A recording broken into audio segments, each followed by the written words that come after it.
کے سر پہ پڑ گئی کمبل چادر، جیسے ہی چادر سر پہ پڑی اپنے آپ کو ایک جنگل میں پاتا ہے، ایک جنگل میں پا رہا ہے جہاں سے دریا بہہ رہا ہے، ساتھ میں اس کے کچھ رومال بھی ہے، کچھ چابیاں وغیرہ ہے۔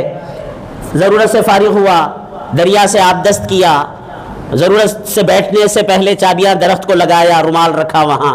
اب جیسے ہی آب دست سے فارغ ہو گیا، حضور پیرانے پیر نے اپنی چادر اٹھا لی، اس کے سر سے نکال لی۔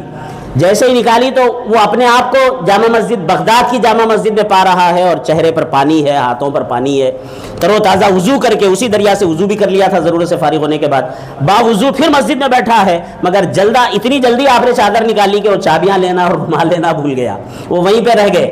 آپ نے جیسے ہی کپڑا نکالا اپنے آپ کو مسجد میں پا رہا ہے۔ اب ایک زمانے کے بعد 6 ماہ کے بعد تجارت کی غرض سے پھر جانا ہوا، تو جاتے جاتے راستے میں دیکھا کہ ایک ویران جنگل ہے، اور جنگل جانا پہچانا سا لگ رہا ہے۔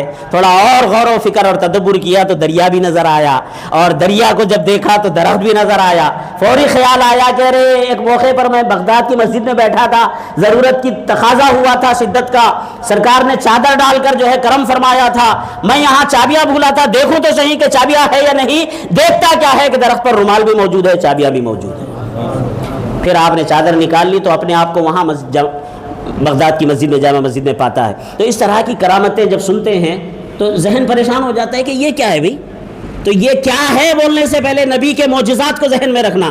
نبی کے معجزات میں تو شک و شبے کی گنجائش نہیں، اس لیے کہ معجزہ کہتے ہی اسے ہے جو عقل میں نہ آئے، اور نبی کے جو معجزات ہوتے ہیں وہ خدا کی قدرت ہوتی ہے، تو خدا کی قدرت پر تو کسی کو انکار نہیں۔ اللہ کی قدرت پر جس کو یقین ہے وہ اولیاء کی کرامتوں کا کبھی انکار نہیں کر سکتا۔